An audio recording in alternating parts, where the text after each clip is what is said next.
Estamos voltando com o nosso último bloco do OAB em Foco. Hoje o tema é homoafetividade. Estamos aqui com o nosso amigo Luciano Lima, da ONG Diversidade. Estamos com a nossa amiga Eveline Miranda, da psicanalista. E a gente estava falando sobre adoção no último bloco e a gente vai continuar, porque é um tema muito amplo e a gente não esgotou. E eu queria perguntar para Eveline, que é psicanalista, para me explicar um pouco, porque sempre as pessoas me questionam essa situação de mas é estranho, essa criança vai sofrer muitos preconceitos, uma criança que vai para a escola, por exemplo, e tem 2 pais ou tem 2 mães, não tem um pai e uma mãe. Isso não pode ser uma criança feliz. Então, como é que a psicanálise vê isso? Qual é o resultado prático? A gente já tem isso na vida real. Então, na vida real, como é que isso funciona? Olha, para princípio de conversa, né, o que é ser feliz? Essa já é uma pergunta. O que é a tal da felicidade? Isso é a gente entende que felicidade é um ideal. Ora, se é um ideal, na verdade é alguma coisa que você caminha em busca, mas você só caminha, né? Ela em sua plenitude você não encontra. Assim, vamos falar que sim, né? Os parâmetros mínimos, mas assim, de ter saúde, ser amado. Mas aonde eu quero chegar com essa questão é que isso é muito relativo. O que é felicidade uma criança que é filha, né, que tem pais heterossexuais, não garante, lógico, não garante felicidade a essa criança. Uma criança que é adotada ou que tem pais homossexuais também não tem garantia nenhuma. Certo. É disso que a gente está falando. Essa garantia não existe. A única garantia que a gente pode estabelecer, não sei nem se estabelecer, mas uma garantia que a gente deve buscar, melhor dizendo, é a garantia afetiva. Porque é a garantia afetiva que inclusive nos resguarda, nos abriga com a nossa própria questão em relação à felicidade.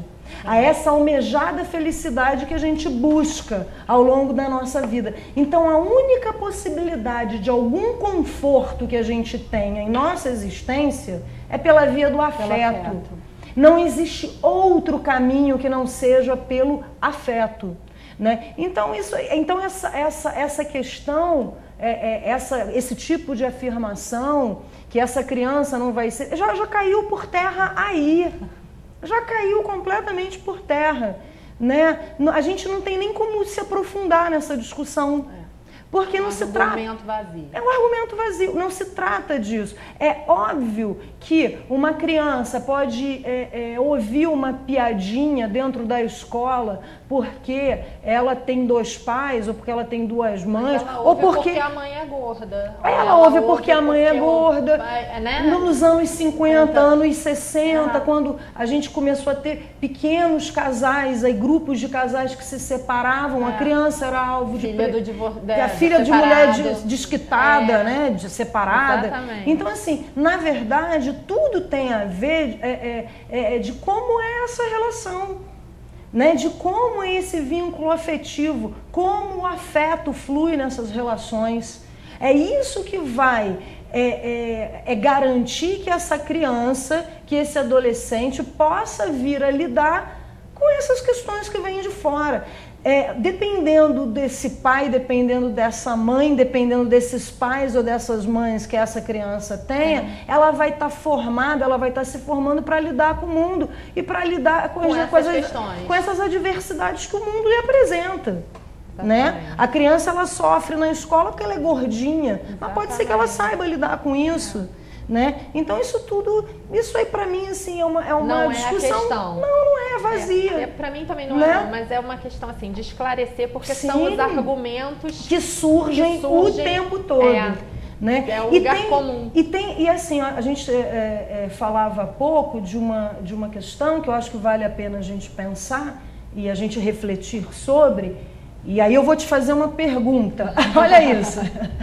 Existe na lei algo que impeça um homem ou uma mulher que sejam pais biológicos de uma determinada criança, de uma criança, e sejam homossexuais, Há algo na lei que impeça esses pais de terem a guarda dos seus filhos? Porque então, se na lei não tem nada que impeça um pai de criar o seu filho, de ser um pai biológico, de ser uma mãe biológica, mesmo sendo homossexual, qual é o impedimento da adoção de um casal homoafetivo? Logo, se um pai ou uma mãe que são homossexuais não perdem a guarda do seu filho por serem homossexuais. São funções completamente diferentes. Exatamente. Né? É o seu direito subjetivo, eu repito isso, esse direito subjetivo, porque assim, eu acho um absurdo qualquer ingerência sobre isso externa. E a sua paternidade exercida são papéis completamente diversos. Eu aproveitando para falar, eu tenho uma amiga, que ela é travesti, e assim, ela nunca teve muita sorte com relacionamento. E conheceu uma pessoa do interior que estava recém-separada da mulher. E tem 2 crianças. Aí ela me ligou desesperada. Amigo, você tem que me ajudar. Eu falei, o que está acontecendo? Ela me explicou a situação. Eu falei, não, você tem que chegar lá e você vai conversar com o pessoal do fórum e vai explicar a sua condição. E daí, sabe, a criança está bem tratada, respeita você está levando para o colégio, fazendo tudo, você não tem um porquê. A mãe, infelizmente, tinha um sério problema de álcool, bebia muito, né? E o pai, assim, feliz, virou para mim e falou assim, olha, eu sempre quis ter uma pessoa como a Bruna comigo, sabe, não tinha tido a sorte. Você tem que ver agora, hoje, a minha casa como está. As minhas crianças são bem tratadas, são bem alimentadas. A minha casa está muito bem tratada, a minha roupa, sabe? Eu faço questão que você vá um dia almoçar comigo para você ver a situação que é a minha casa hoje e o que foi há um tempo atrás. Eu falei, gente, isso, sabe? Eu fiquei emocionado, porque ele me abraçou e falou assim, olha, ela me falou muito do trabalho que você faz na cidade para o LGBT. Assim, e eu tinha muita vontade de ter uma pessoa como ela comigo, sabe? Ela está vendo para fazer a troca pelo nome social e outras coisas que ela está querendo ver, que eu vou estar vendo de que forma eu posso ajudar. Então, quer dizer, isso é importante. Quer dizer, o pai conseguiu a guarda, até porque a mãe não tinha condições de criar, e ela, automaticamente, a pessoa já reconheceu que ela é uma travesti, mas que está dando atenção, foram visitar a casa, ver o estado da casa, de que forma que ela está ajudando a criar essas crianças, né? Isso é um casal de crianças, né? Então, assim, e chama ele de mãe, sabe? Então, quer dizer, eu fico feliz, sabe, de saber que Teresópolis, com toda a dificuldade que a gente tem, com toda essa forma de levar essa informação, às vezes as pessoas entendem errado o nosso trabalho, a gente está vendo que outras famílias vão se formando e vão dando exemplo para outros. Isso é muito importante. Eu queria falar um pouquinho da situação, que é um trabalho muito importante dos advogados do direito, esse trabalho nosso de tentativa de criminalização da homofobia, né? Sim. A gente tem muitos casos de homofobia na cidade? Temos. Só que o que acontece? A primeira coisa que a gente faz é levar até a delegacia e depois cobrar com que essa pessoa dê andamento nisso. Certo. Né? O centro de referência está aí em Friburgo, presta o serviço, muitas das vezes não tem condições de estar vindo toda semana aqui, mas eu tento juntar a maioria de casos, né? Ou então por telefone a gente vai tirando dúvida, mas infelizmente acontece sim. Quer dizer, o ser humano com fobia do ser humano por um comportamento que só diz respeito a ele. É uma roupa, um brinco, um jeito mais afeminado ou mais o que isso agride uma pessoa. Da mesma maneira que a gente se pergunta por que isso me incomoda demais. Por que o negro agride o branco, o fato de uma pessoa ser negra. Essas fobias, né, me incomodam demais. Por que o nordestino, né, durante, né, incomoda? Assim, por que a diferença incomoda também? Né? Assim, mas desde que o mundo E aí as mundo, pessoas né? falam assim, mas Helena, você é hétero e defende isso porque você está se expondo e tal. Aí para essas pessoas você que... também é lésbica, isso não, A Eveline, quantas vezes já foi pra sondada essas pessoas para saber? Que não entendem, que sabem... Não, mas isso para mim nem é uma questão. Já falei, uma vez eu falei isso no ar. Não, mas né? sabe o que eu falo? Para as pessoas que não entendem, que me conhecem bem, falam assim, mas você é hétero e está defendendo a questão dos gays, por que você faz isso? Aí essas pessoas não vão entender essa ideologia. Então eu falo assim, não, eu estou defendendo o direito do meu filho passear abraçado com o pai dele. Sim. Pô, Porque aí Você elas quebra. entendem. Porque o meu filho beija o pai dele, passei abraçado com o pai. Vai vir um louco e vai espancar, porque os dois estão Como abraçados na aconteceu em rua. São Paulo. Como aconteceu em São Paulo. Sim, é verdade. Gente, que pessoas são essas? Foram os dois espancados Os por pai achar... e filho Isso. abraçados na rua. Quer dizer, isso é uma, né, essa homofobia tem que... Mas é como ao longo, né, ao longo do tempo, né, a gente sempre teve essa coisa das exclusões, né? A gente sempre Mas a parece que exclusão ainda tem um limite. mas isso é uma coisa... chegar a esse ponto é uma coisa assim, É uma muito coisa criminosa, histórica, né? Sem ter certeza. Exatamente, Simplesmente uma achou. desconfiança. Você né? lembra que mataram um dos irmãos na Bahia também? Porque eles saíram de um bar na noite, Isso. estavam abraçados, eram irmãos gêmeos, Imagina. assim, não tão parecidos, mas de repente mataram um dos irmãos, porque acharam que um deles podia ser gay. Mas não sempre foi assim, né? Quando você se suspeitava de alguma coisa que fugia à regra, você imediatamente é enquadrado. Quantas mulheres foram para a fogueira? Aquele índio de né? Brasília também. Não, e assim, tipo, não sabia que era índio, eu pensei que fosse mendigo, porque Mendigo, mendigo a gente mendigo pode. pode. Mendigo pode, né? foi, Não, índio não, exatamente. mas o mendigo pode. Mas né? então aqui a gente tem esses casos. Temos sim. Violentos assim? Nós tivemos há 2 anos e quase 3 anos, a morte de uma lésbica em Fonte Santa. Ah, é? Isso. Ela foi morta por taco de sinuca. Meu Deus do céu. Porque o senhor, que ia sempre naqueles bares ali onde ela estava com a parceira dela era muito bonita, ele não aceitava, e infelizmente eu participei do julgamento, assim, como ouvinte. E ele virou e falou que foram apenas tantas tacadas de sinuca na cabeça dela para se defender, ao qual essa lésbica perdeu a massa cefálica. Foram apenas. Então, ainda bem que eu não sou advogado, porque eu acho que numa hora dessa eu acho que eu abandonaria o caso. Foi tribunal do júri? Sim. Então, assim, eu acho muito bonita a sua profissão, doutora, mas eu acho que numa hora dessa você está defendendo, e ele lá, quando ele teve o tempo dele para falar, ele falou assim, foram apenas tantas tacadas de sinuca para me defender, que as duas me bateram. Sabe, por favor, foi a vida de uma pessoa, a família até hoje sofre com isso. Lógico. Sabe? Tem uma Vai menina que é sofrer sobrinha, sempre, a menina que é sobrinha, às vezes ela pega o pratinho e fala assim, cadê o prato da minha tia? Porque ela ia muito na casa dessa irmã. E como é que ficou o resultado? Infelizmente, ele ganhou 3 anos, ele já estava 1 ano e quase 2 anos preso, e conseguiu mais 3 anos e 3 meses. Mas porque não teve agravante de homofobia, deve ter tido outros agravantes. Ele foi condenado por homicídio. Isso. Porque, né, Não, e as pessoas que foram convidadas para ser testemunha, assim, totalmente despreparada, porque ele é um senhorzinho. Muito bem, é um senhor de idade que fez mal a uma família inteira. Porque as pessoas mais também envelhecem. É claro.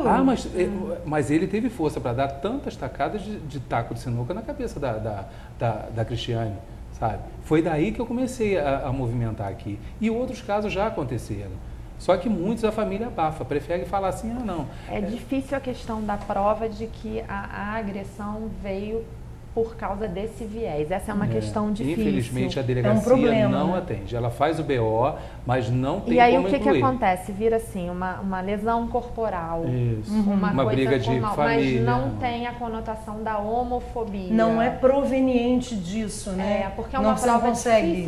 Porque não tem uma lei ainda, né? Não a PL tem. 122 se encontra enterrada lá em Brasília, infelizmente. Não, mas de qualquer maneira, quando tiver a lei, é como preconceito racial. É uma coisa difícil de prova, porque a pessoa que está lá, ela não vai falar que tem que ter um testemunho, bati nele porque me provocou. Não porque eu achei que fosse um homossexual. Né? Isso tem que ter, é uma questão delicada,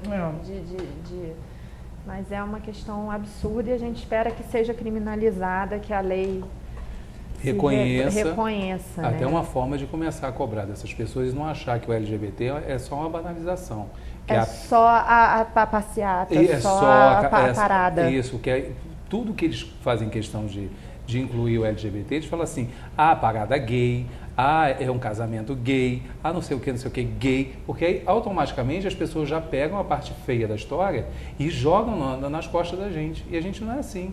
A gente vem lutando, a gente tem direito... Seriamente. Seriamente. A gente vem lutando, levando informação, a gente vem em busca de ter o nosso espaço. Direitos civis. Direitos civis. Isso é importante falar que não tem nada a ver com religião, não tem nada a ver, são direitos civis que todo cidadão tem que ter assegurados. E sobretudo a gente está falando de direitos humanos. Direitos humanos, ponto, exatamente. Né? É uma causa que abarca essa questão. Os direitos humanos abarca essa causa, essa questão, ponto. Isso é indiscutível. Nós tínhamos uma lei no Estado que criminalizava o espaço comercial, o restaurante ou a loja, o que fosse, que de repente percebesse que um está fazendo um carinho em uma pessoa do mesmo sexo, um casal homoafetivo. Então tinha que criminalizava. Infelizmente teve um grupo de pessoas que conseguiu derrubar essa lei. O governador já prometeu ao Fórum LGBT e ao Conselho LGBT do Estado que vai estar levando novamente para a LERJ. É importante que a gente tenha essa lei, porque até então a gente não tinha. Era falado, mas não tinha. Hoje a gente tem o Disque 100, quer dizer, é uma forma de você estar lá pedindo ajuda, pedindo informação e sabendo se próximo da sua casa você tem alguém que possa estar te dando uma informação, te levando um suporte. Eu queria agradecer muito, queria saber se vocês querem, a gente está encerrando, fazer alguma consideração final. Olha, assim, mais uma vez eu estou aqui no OAB em Foco, assim, fiquei super feliz com o convite, assim, e em meio a toda essa nossa discussão, vamos falar de uma coisa que é bacana em meio a tudo isso, né? Que é a gente poder estar falando isso, né? Eu acho que a gente avançou nesse sentido e vem avançando. A gente hoje pode falar disso, isso não é tão tabu assim, ao menos que a gente possa falar, que a gente possa levantar questões, que as pessoas tenham o direito de refletir, de questionar sobre. Verdades absolutas são sempre muito inconvenientes, elas não nos servem para muitas coisas, né? Então, assim, eu acho que é isso, eu acho que eu deixo aqui esse meu contentamento, né, com essa possibilidade reflexiva da gente poder estar discutindo, dentre outras questões, essa questão. Isso é fundamental para que a gente continue avançando. Muito obrigada. Luciano. Então, eu gostaria de mais uma vez agradecer ao AB, as duas doutoras aqui, que abriram esse espaço para a gente estar falando sobre o Grupo Diversidade, o trabalho que a gente vem fazendo na cidade. Não é um trabalho fácil, ainda não temos uma sede, mas a gente está em busca de levar informação para os casais ou para essas famílias. Eu sempre me ponho à disposição dessas pessoas que tenham qualquer tipo de dificuldade e que eu possa estar levando um pouco de informação, caso eu não tenha ela. A gente está buscando em Friburgo ou no Rio, ou através da campanha no Rio Sem Homofobia, que tem feito muito pela nossa cidade. A dificuldade existe, mas a gente está aí. Eu gostaria de agradecer. Obrigada a você. Para encerrar, eu só vou citar uma jurisprudência aqui que eu acho importante, Dr. Rinaldo Forte, que diz assim: gostando ou não, os nossos semelhantes deverão receber do Estado idêntico tratamento e de cada um de nós o mais absoluto respeito, pois só assim construiremos a sociedade justa, livre e solidária ansiada no artigo 3º da nossa Constituição Federal. Está encerrado o nosso OAB em Foco.